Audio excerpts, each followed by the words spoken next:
વિદ્યાર્થી મિત્રો કેટલાક મિત્રોનો નંબર માગતા હતા, તો મારો સંપર્ક નંબર તમને આપી દઉં છું. 63 52 72 2301 આ સંપર્ક નંબર છે. હવે આપણે મૂળ વાત ઉપર આવી જઈએ તો આપણે જે સાપેક્ષ માપન ગુણોત્તરની રીતની આપણે ચર્ચા કરતા હતા, એની અંદર આપણે જોયું હતું કે ઘઉંના ભાવનો ગુણોત્તર જે છે એ 30/24 આપણે જોયા હતા. તો એનો જે ગુણોત્તર છે ઘઉંના ભાવનો ગુણોત્તર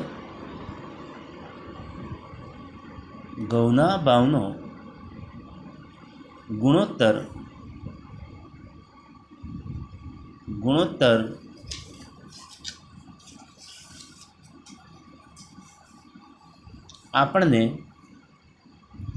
30/24 મળ્યા હતા, જે 2015 કરતાં 2016માં 1.25 ગણો વધારો ઘઉંનો થેલો બતાવ્યો હતો. હવે ચોખાના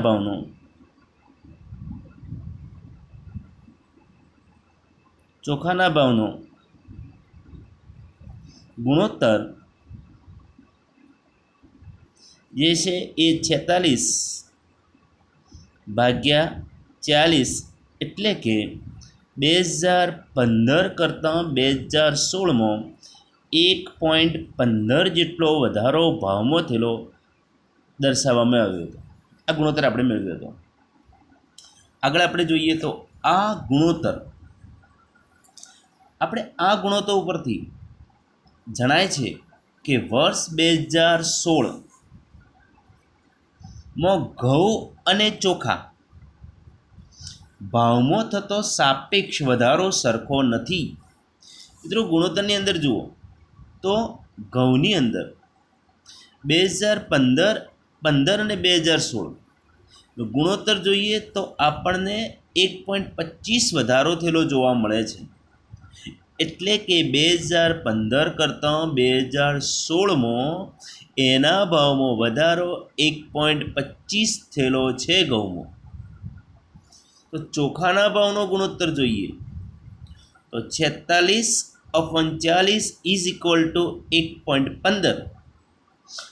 એમાં વધારો થયેલો 1.15 મળે છે. તો અહીંયા જોઈએ તો ઘઉંના ભાવનો વધારો 1.25, ચોખાના ભાવનો વધારો 1.15, એટલે બંને સરખા નથી. વધારો થયેલો સરખો નથી, કારણ કે 1.25 અને 1.15 તો ડિફરન્સ જે છે, ગુણોત્તરનો ડિફરન્સ સરખો નથી. હવે જોઈએ તો ચોખાનો ભાવ 1.15 ગણો થયો છે, એટલે કે ઘઉંના ભાવ કરતો થતો ફેરફાર ચોખાના ભાવમાં થતા ફેરફાર કરતો વધુ છે તેમ કહેવાય. અહીં આપણે જોઈએ તો ઘઉં અને ચોખાના ભાવના ગુણોત્તર એ બે જુદા જુદા સમયના ભાવના ફેરફારો દર્શાવે છે. આ ગુણોત્તર જે છે એ 2015 અને 2016 જે છે એમાં જે ભાવમાં ફેરફાર થયો છે એ દર્શાવવામાં આવ્યો છે. તેને સાપેક્ષ ફેરફાર કહેવાય છે, કે ભાવ સાપેક્ષ પણ કહેવામાં આવે છે. હવે સામાન્ય રીતે સરખામણી કરવાનું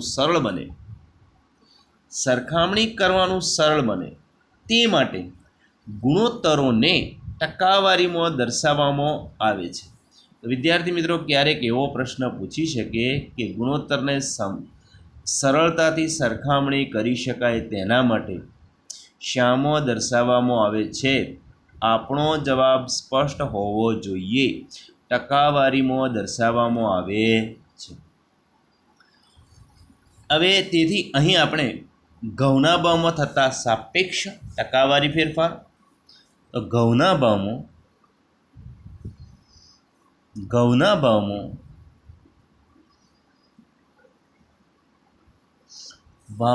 થતો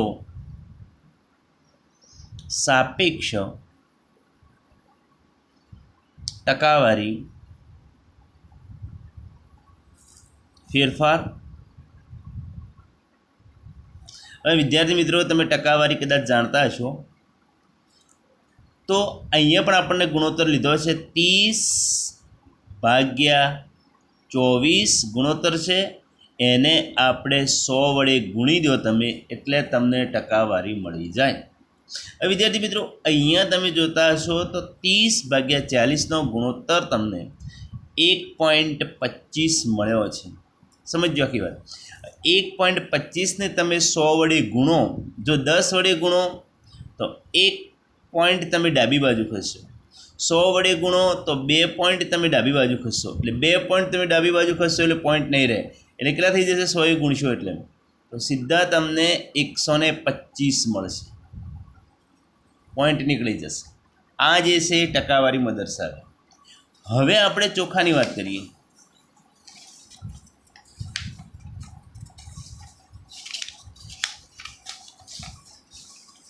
તો ચોખાના ભાવમાં થતો ટકાવારી ફેરફાર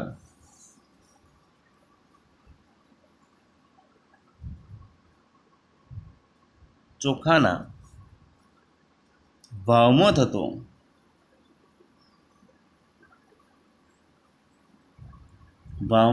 ટકાવારી ફેરફાર બરાબર.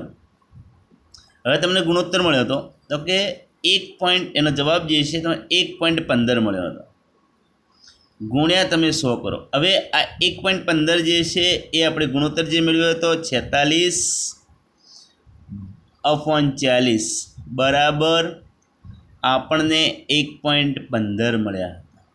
હવે આ રીતે કદાચ કોઈ વિચારે કે 46/40 ગુણ્યા 100 કરે તો પણ એનો જવાબ 115 મળશે. હવે જો તમે આનો તમે ગુણોત્તર મેળવી, એને તમે 100 વડે ગુણો છો. મેં આગળ ચર્ચા કરી હતી એ પ્રમાણે જો 10 વડે ગુણો તો 1 પોઈન્ટ ખસશે ડાબી બાજુ,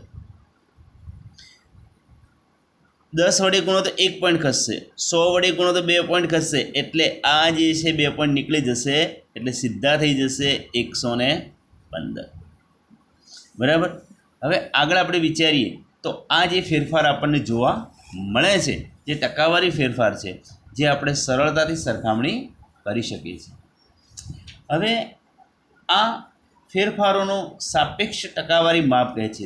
આ ફેરફારો જે છે એને સાપેક્ષની સરખામણીની અંદર ટકાવારી ફેરફાર કહેવામાં આવે છે.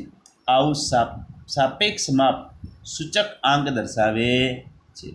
હવે આપણે સૂચકાંકની વ્યાખ્યા જોઈએ તો કઈ રીતે લખી શકાય સાપેક્ષ રીતે? તો એની વ્યાખ્યા જોઈએ તો કે કોઈ પણ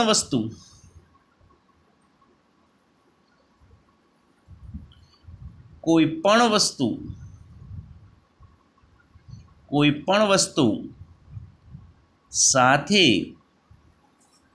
સંકળાયેલ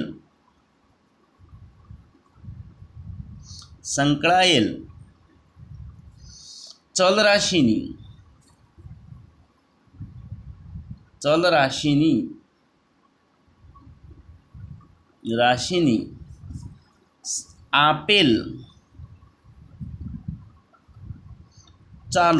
આપેલ એટલે ચાલુ સમયની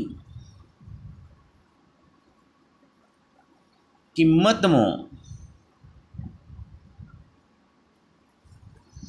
કોઈ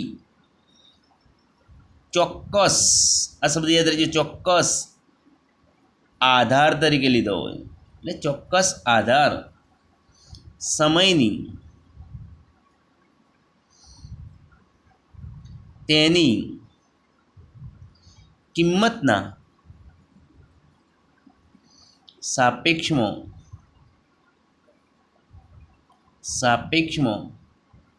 થતા ટકાવારી ફેરફારને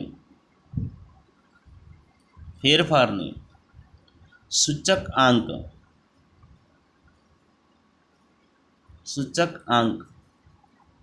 કહેવામાં આવે છે. સૂચકાંકની વ્યાખ્યા જ્યારે પૂછાય ત્યારે આ વ્યાખ્યા આપણી સ્પષ્ટ હોવી જોઈએ ફરીવાર હું તમને મારો નંબર યાદ કરી આપું. Contact number 63 52 72 2301. બાકીની ચર્ચા નેક્સ્ટ વિડીયો.